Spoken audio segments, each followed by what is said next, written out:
ನೇರವಾಗಿ ಮಾತಾಡೋರಿದ್ರೆ ಮುಂದೆ ಬನ್ನಿ, ಹೋಗ್ತೀನಿ. ದಯವಿಟ್ಟು ಬನ್ನಿ, ಯಾರಾದ್ರೂ ಮಾತಾಡೋದಿದ್ರೆ ಫ್ರೀಯಾಗಿ ಮಾತಾಡಕ್ ಕೊಡ್ರಪ್ಪ ಪ್ಲೀಸ್. ನಮ್ಮ ಟಿವಿಯವರ ಒಂದು ರಿಕ್ವೆಸ್ಟು, ಇಲ್ಲಿ ಯಾರ್ಯಾರಿದ್ದಾರೆ ಮೊದಲು ಅವ್ರ ಫೋಟೋ ಹಾಕ್ಬಿಡಿ. ಒಂದು ಸ್ಕ್ರೋಲ್ ಒಂದು ಅರ್ಧ ಗಂಟೆ ಓಡ್ಲಿ ಅವ್ರದ್ದು. ಓಕೆ ಹೇಳಿ ಇವತ್ತಿನ ಸಭೆ ಬಗ್ಗೆ.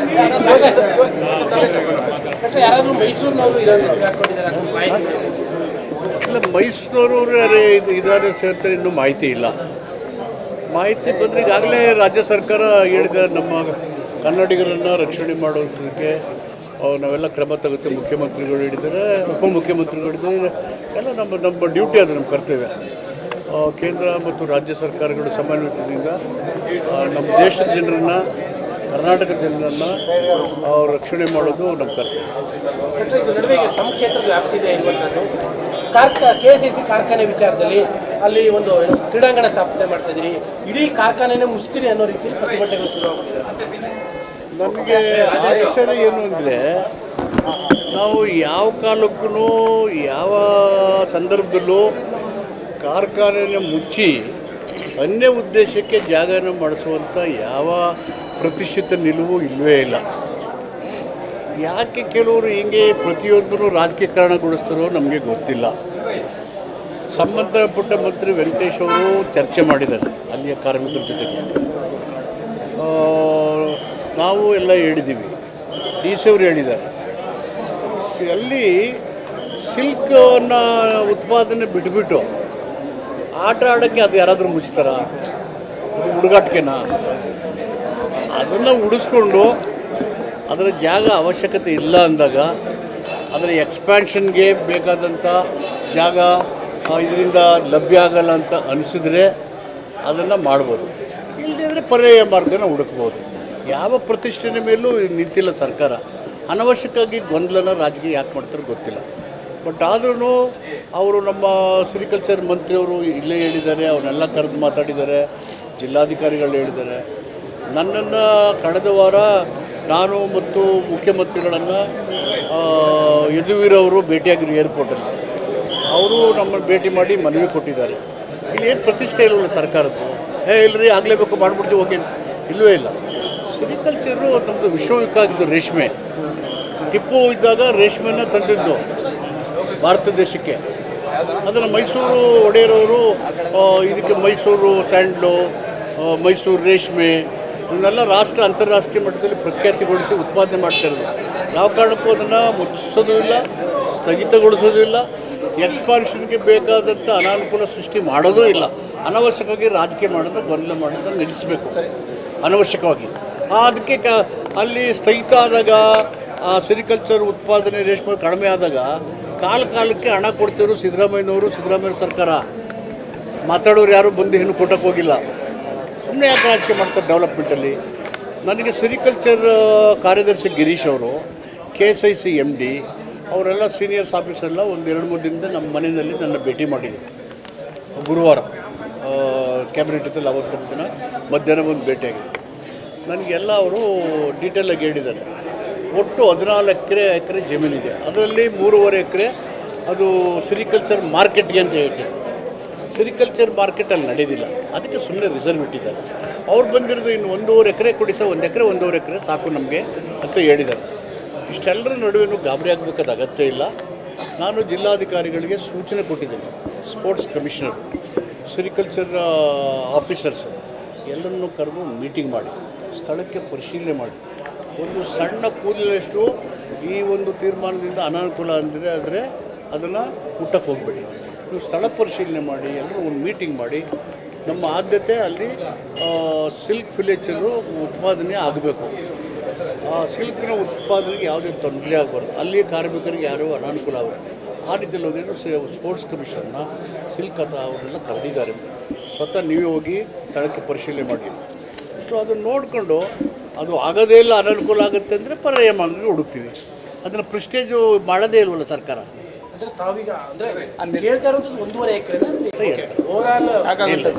ಅಷ್ಟಾದ ಸಾಕು ಅಂತ ನನಗೆ ಎಕ್ಸ್ಪ್ಲೈನ್ ಮಾಡೋದು.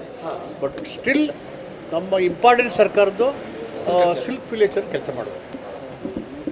ಇದನ್ನು ಸ್ಥಗಿತಗೊಳಿಸಿ ಇದಕ್ಕೆ ಅಡಚಣೆ ಉಂಟು ಮಾಡಿ ಕ್ರೀಡಾಂಗಣ ಮಾಡೋ ಮಹತ್ತರ ಉದ್ದೇಶ ಏನಿದೆ, ಅದಕ್ಕೆ ಪ್ರತಿಷ್ಠೆ ತಗೊಳ್ಳೋದು ಏನಿದೆ, ದರ್ ಇಸ್ ನಥಿಂಗ್ ಅಪ್. ನಮ್ಮ ತಲೆಯಲ್ಲಿ ಏನೂ ಇರೋದೇ ಇಲ್ಲ. ಜನಗಳು ಅವರಷ್ಟಕ್ಕೆ ಅವ್ರಿಗೆ ಹುಟ್ಟಿಸ್ಕಾಕತ್ತಾರೆ, ಅವರಷ್ಟಕ್ಕೆ ಅವರೇ ಮಾತಾಡ್ತಾರೆ. ಇಲ್ಲಿ ಸರಿಯಾಗಿ ಮಾಹಿತಿ ಇರಲ್ಲ. ಅದು ಯಾಕೆ ಮಾಡ್ತಾರೋ ನನಗೆ ಗೊತ್ತಿಲ್ಲ. ಅವರು ಮಾಡೋದೂ ಇಲ್ಲ, ಸುಮ್ಮನೇನೂ ಇರೋದಿಲ್ಲ. ಈಗ ಜನಕ್ಕಿಂತ ಹೆಚ್ಚಾಗಿ ಬಿಜೆಪಿಯವರು ಅದರಲ್ಲೂ ವಿರೋಧ ಪಕ್ಷದ ನಾಯಕರು ಬಂದಿದ್ರು, ಸಂಸದರು, ಮಾಜಿ ಸಂಸದರು ಎಲ್ಲರೂ ಹೋರಾಟ ಮಾಡ್ತಾ ಇದ್ದಾರೆ. ಅಂದರೆ ಇದು ಪೊಲಿಟಿಸೈಸ್ ಆಗಿದೆಯಾ? ಇದು ನೋಡಿದ್ರೆ ಇನ್ನೇನಾಗುತ್ತೆ, ನಾವೆಲ್ಲ ಆಯಾಮಗಳಲ್ಲಿ ಕೂಲಂಕುಷವಾಗಿ ಪರಿಶೀಲನೆ ಮಾಡ್ತೀವಿ. ಅವರ ಪ್ರೈಮರಿ ಕನ್ಸರ್ನ್ ಸಿಲ್ಕ್ ವಿಲೇಚರಿಗೆ ಯಾವುದೇ ತೊಂದರೆ ಆಗಬಾರ್ದು. ಸಿಲ್ಕ್ ವಿಲೇಚರ್ಗೆ ಅದು ಪ್ರತಿಷ್ಠೆ ಮೇಲೆ ಕ್ರೀಡಾಂಗಣ ಮಾಡಲೇಬೇಕು ಅನ್ನೋದು ಇಲ್ಲವೇ ಇಲ್ಲ ಸರ್ಕಾರಕ್ಕೆ.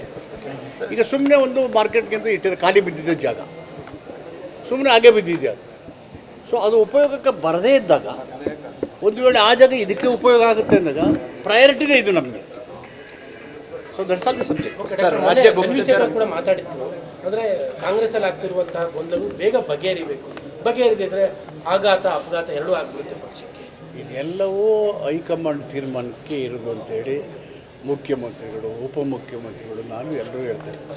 So that is a closed matter. High command ಏನು ತೀರ್ಮಾನ ಮಾಡೋದು ಅಂತಿಮ. ಅಲ್ಲ, ಗೊಂದಲ ಇದೆಯಾ? ಅದೆಲ್ಲವೂ ಅದೇ ತೀರ್ಮಾನ ಮಾಡಬೇಕು. It is high command decision. Sir, ರಾಜ್ಯ ಗುಪ್ತಚರ ಇಲಾಖೆಯನ್ನು ಡಿ ಕೆ ಶಿವಕುಮಾರ್ ಅವರ ಡಿನ್ನರ್ ಮೀಟಿಂಗು ಆ್ಯಕ್ಟಿವಿಟೀಸ್ನ ಬಳಕೆ ಅಂದರೆ ತಿಳ್ಕೊಳ್ಳಿಕ್ಕೆ ಸರ್ಕಾರ ಬಳಕೆ ಮಾಡ್ಕೋತಿದೆ ಅಂತ ಆರೋಪಕರು ಹೇಳಿದ್ದಾರೆ. ನಮಗೇನು ಗೊತ್ತಿಲ್ಲ, ನಿಮ್ಗೆ ಗೊತ್ತಿರೋ ಅವ್ರಿಗೆ ಹೇಳಿ. ಡಿ ಕೆ ಶಿವಕುಮಾರ್ ಅವರು ಹೇಳಿದ್ದಾರೆ. ಡಿ ಕೆ ಶಿವಕುಮಾರ್ ಕೂಡ ನಿಮ್ಮ ಒಂದು ಹೇಳಿಕೆಗೆ ನಿಮ್ಮನ್ನು ಹೈಕಮಾಂಡ್ ಅಂತ ಹೇಳಿದರು. ಅದಕ್ಕೆ ನಾನು ಯಾವುದಕ್ಕೂ ರಿಯಾಕ್ಟ್ ಮಾಡಲ್ಲ. ನಾನು ಯಾರ ಕುರಿತು ವೈಯಕ್ತಿಕ ನನ್ನ ಸಾರ್ವಜನಿಕ ಜೀವನದಲ್ಲೇ ನನ್ನನ್ನೇ ಹೇಗೆ ಈಯಾಳು ಕ್ರಿಟಿಸೈಸ್ ಮಾಡಿದ್ರು ವಾಪಸ್ ಮಾತಾಡ್ದವನು ನಾನು.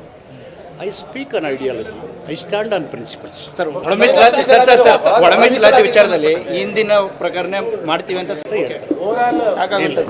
ಅಷ್ಟಾದ್ರು ಸಾಕು ಅಂತ ನನಗೆ ಎಕ್ಸ್ಪ್ಲೈನ್ ಮಾಡೋದು. ಬಟ್ ಸ್ಟಿಲ್ ನಮ್ಮ ಇಂಪಾರ್ಟೆಂಟ್ ಸರ್ಕಾರದ್ದು ಸಿಲ್ಕ್ ವಿಲೇಚರ್ ಕೆಲಸ ಮಾಡೋದು. ಇದನ್ನು ಸ್ಥಗಿತಗೊಳಿಸಿ ಇದಕ್ಕೆ ಅಡಚಣೆ ಉಂಟು ಮಾಡಿ ಕ್ರೀಡಾಂಗಣ ಮಾಡೋ ಮಹತ್ತರ ಉದ್ದೇಶ ಏನಿದೆ, ಅದಕ್ಕೆ ಪ್ರತಿಷ್ಠೆ ತಗೊಳ್ಳೋದು ಏನಿದೆ, ದರ್ ಇಸ್ ನಥಿಂಗ್ ಅಪ್. ನಮ್ಮ ತಲೆಯಲ್ಲಿ ಏನೂ ಇರೋದೇ ಇಲ್ಲ. ಜನಗಳು ಅವರಷ್ಟಕ್ಕೆ ಅವ್ರಿಗೆ ಹುಟ್ಟಿಸ್ಕಾಕತ್ತಾರೆ, ಅವರಷ್ಟಕ್ಕೆ ಅವರೇ ಮಾತಾಡ್ತಾರೆ. ಇಲ್ಲಿ ಸರಿಯಾಗಿ ಮಾಹಿತಿ ಇರಲ್ಲ. ಅದು ಯಾಕೆ ಮಾಡ್ತಾರೋ ನನಗೆ ಗೊತ್ತಿಲ್ಲ. ಅವರು ಮಾಡೋದೂ ಇಲ್ಲ, ಸುಮ್ಮನೇನೂ ಇರೋದಿಲ್ಲ. ಈಗ ಜನಕ್ಕಿಂತ ಹೆಚ್ಚಾಗಿ ಬಿಜೆಪಿಯವರು ಅದರಲ್ಲೂ ವಿರೋಧ ಪಕ್ಷದ ನಾಯಕರು ಬಂದಿದ್ರು, ಸಂಸದರು, ಮಾಜಿ ಸಂಸದರು ಎಲ್ಲರೂ ಹೋರಾಟ ಮಾಡ್ತಾ ಇದ್ದಾರೆ. ಅಂದರೆ ಇದು ಪೊಲಿಟಿಸೈಸ್ ಆಗಿದೆಯಾ?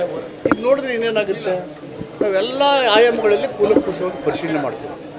ಅವರ ಪ್ರೈಮರಿ ಕನ್ಸರ್ನ್ ಸಿಲ್ಕ್ ವಿಲೇಚರಿಗೆ ಯಾವುದೇ ತೊಂದರೆ ಆಗಬಾರ್ದು. ಸಿಲ್ಕ್ ವಿಲೇಚರ್ಗೆ ಅದು ಪ್ರತಿಷ್ಠೆ ಮೇಲೆ ಕ್ರೀಡಾಂಗಣ ಮಾಡಲೇಬೇಕು ಅನ್ನೋದು ಇಲ್ಲವೇ ಇಲ್ಲ ಸರ್ಕಾರಕ್ಕೆ. ಈಗ ಸುಮ್ಮನೆ ಒಂದು ಮಾರ್ಕೆಟ್ಗಿಂತ ಇಟ್ಟಿರೋ ಖಾಲಿ ಬಿದ್ದಿದ್ದ ಜಾಗ ಸುಮ್ಮನೆ ಹಾಗೆ ಬಿದ್ದಿದೆ ಅದು. ಸೊ ಅದು ಉಪಯೋಗಕ್ಕೆ ಬರದೇ ಇದ್ದಾಗ, ಒಂದು ವೇಳೆ ಆ ಜಾಗ ಇದಕ್ಕೆ ಉಪಯೋಗ ಆಗುತ್ತೆ ಅಂದಾಗ ಪ್ರಯಾರಿಟಿನೇ ಇದು ನಮಗೆ. So that's all the subject. ಕೂಡ ಮಾತಾಡಿದ್ರು, ಅಂದರೆ ಕಾಂಗ್ರೆಸ್ಸಲ್ಲಿ ಆಗ್ತಿರುವಂತಹ ಗೊಂದಲು ಬೇಗ ಬಗೆಹರಿಬೇಕು, ಬಗೆಹರಿದಿದ್ರೆ ಆಘಾತ ಅಪಘಾತ ಎರಡೂ ಆಗ್ಬಿಡುತ್ತೆ ಪಕ್ಷಕ್ಕೆ. ಇದೆಲ್ಲವೂ ಹೈಕಮಾಂಡ್ ತೀರ್ಮಾನಕ್ಕೆ ಇರೋದು ಅಂತೇಳಿ ಮುಖ್ಯಮಂತ್ರಿಗಳು, ಉಪಮುಖ್ಯಮಂತ್ರಿಗಳು, ನಾನು ಎಲ್ಲರೂ ಹೇಳ್ತೇನೆ. So that is a closed matter. High command ಏನು ತೀರ್ಮಾನ ಮಾಡೋದು ಅಂತಿಮ. ಅಲ್ಲ, ಗೊಂದಲ ಇದೆಯಾ? ಅದೆಲ್ಲವೂ ಅದೇ ತೀರ್ಮಾನ ಮಾಡಬೇಕು. It is high command decision. Sir, ರಾಜ್ಯ ಗುಪ್ತಚರ ಇಲಾಖೆಯನ್ನು ಡಿ ಕೆ ಶಿವಕುಮಾರ್ ಅವರ ಡಿನ್ನರ್ ಮೀಟಿಂಗು ಆ್ಯಕ್ಟಿವಿಟೀಸ್ನ ಬಳಕೆ ಅಂದರೆ ತಿಳ್ಕೊಳ್ಳಿಕ್ಕೆ ಸರ್ಕಾರ ಬಳಕೆ ಮಾಡ್ಕೋತಿದೆ ಅಂತ ಆರೋಪಕರು ಹೇಳಿದ್ದಾರೆ. ನಮಗೇನು ಗೊತ್ತಿಲ್ಲ, ನಿಮ್ಗೆ ಗೊತ್ತಿರೋ ಅವ್ರಿಗೆ ಹೇಳಿ. ಡಿ ಕೆ ಶಿವಕುಮಾರ್ ಅವರು ಹೇಳಿದ್ದಾರೆ. ಡಿ ಕೆ ಶಿವಕುಮಾರ್ ಕೂಡ ನಿಮ್ಮ ಒಂದು ಹೇಳಿಕೆಗೆ ನಿಮ್ಮನ್ನು ಹೈಕಮಾಂಡ್ ಅಂತ ಹೇಳಿದರು. ಅದಕ್ಕೆ ನಾನು ಯಾವುದಕ್ಕೂ ರಿಯಾಕ್ಟ್ ಮಾಡಲ್ಲ. ನಾನು ಯಾರ ಕುರಿತು ವೈಯಕ್ತಿಕ ನನ್ನ ಸಾರ್ವಜನಿಕ ಜೀವನದಲ್ಲೇ ನನ್ನನ್ನೇ ಹೇಗೆ ಈಯಾಳು ಕ್ರಿಟಿಸೈಸ್ ಮಾಡಿದ್ರು ವಾಪಸ್ ಮಾತಾಡ್ದವನು ನಾನು. I speak on ideology, I stand on principles. Sir, ಒಳಮೀಸಲಾತಿ ವಿಚಾರದಲ್ಲಿ ಹಿಂದಿನ ಪ್ರಕರಣ ಮಾಡ್ತೀವಿ ಅಂತ. ಹೆಚ್ಚಿನ ವಿಡಿಯೋಗಳಿಗೆ ಪ್ರತಿಧ್ವನಿ ಯೂಟ್ಯೂಬ್ ಚಾನೆಲ್ ಸಬ್ಸ್ಕ್ರೈಬ್ ಮಾಡಿ, ಬೆಲ್ ಐಕಾನ್ ಕ್ಲಿಕ್ ಮಾಡಿ.